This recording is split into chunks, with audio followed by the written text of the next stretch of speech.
A lot of you guys asked for a step-by-step recipe on how to make oxtail, so here it is. Look at this beautiful sight to see right here. I'm gonna put everything on the screen that you need to season with, but make sure you seasoning those oxtail, okay? They need to sit overnight in all this seasoning. Add all your veggies and your sauces. I'll put everything on the screen. Mix it up and put it in the fridge. Make sure you marinate this at least for a few hours. I'm gonna marinate it overnight. That's usually best, but you gotta marinate it. My mom is messing with this video.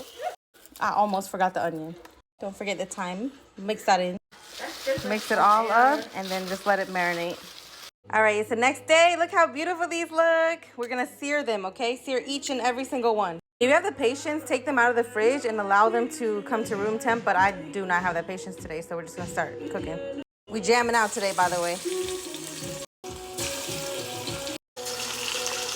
As soon as you see that sear, just like this, oh my God, that's perfect. Just go ahead and flip it. We're gonna sear every side. By the way, do not throw away this marinade, you guys. This is very important. Keep this because we're gonna use it to cook. This is how you wanna sear your oxtail, you guys. Just like this, nice and seared on every single side. All right, so you're gonna put all your seared oxtail back in the pot.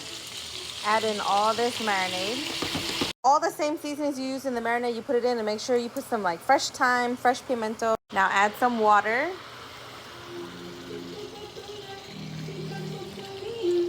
And ketchup, okay? Don't ask questions, just put it. When you guys are adding your Scotch bonnet pepper, you need to pay attention to it, okay? Because if this little thing bursts, the whole pot is done for and you might die. I'm gonna add more water because I need the water to come above the oxtail. Once it comes to a little simmer, you're gonna throw your Scotch bonnet in, put the lid on, but not all the way, and then just make sure to check on this like every, I would say like 30 to 40 minutes. By the way, it's 10:45. That's when we're starting. I don't know why it says PM. It's AM. All right, it's now 12 o'clock. So it's only been like an hour and a half. We still have a long way to go. When your meat is still sticking to the oxtail bone, it's not even close to being ready, okay? But I'm going to add some water because I want to bring the water back up to here. I tasted it just to make sure that it was still really flavorful, and so I don't need to add any seasonings to this, but if you feel like it watered down the flavor, you definitely need to add more seasoning. I took my Scotch bonnet out because it was about to burst. Like literally as soon as I touched it with the spoon, it bursted. But anyways, put your lid on all the way and just check back in maybe another 45 minutes. All right, you guys, when you start stirring and you see like meat, like just loose meat without the bone, it's almost ready, okay? See like how the bone is starting to show? The meat is falling off the bone like that. We got maybe, I don't know, maybe like 20 minutes.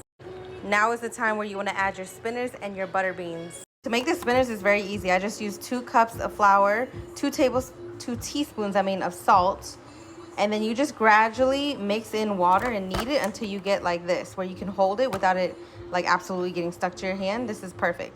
These are the butter beans that I'm talking about. You have to have these in oxtail, okay? It's non-negotiable. If you made oxtail and you don't put butter beans, then you did not make oxtail. This is pretty simple. I just rip off a little bit of the dough and then I palm roll it. Just like this. I kind of make it a little bit longer because they tend to shrink up to like that size after you let it sit. But anyways, once we do this, we're just going to throw it into the oxtail broth. This is what they look like. I like to toss the beans in first. I kind of mix it up a little bit. And then I put the spinners in on like where the, I'll show you, hold on, where the juice is. Oh my God, you could honestly stop right here. If you don't want to do spinners, it's fine because not a lot of people do spinners and butter beans, but I feel like it makes it better. All right, just let it sit on the top. We're gonna put the top on and just let it cook like dumplings. You guys, ooh, let's plate this up. Look at this. The meat at the bottom because it just fell off the bone. Now look at this. And you better put gravy all over that rice too. I know you don't care, but don't forget your veggies. Look at the bone. 10 out of 10.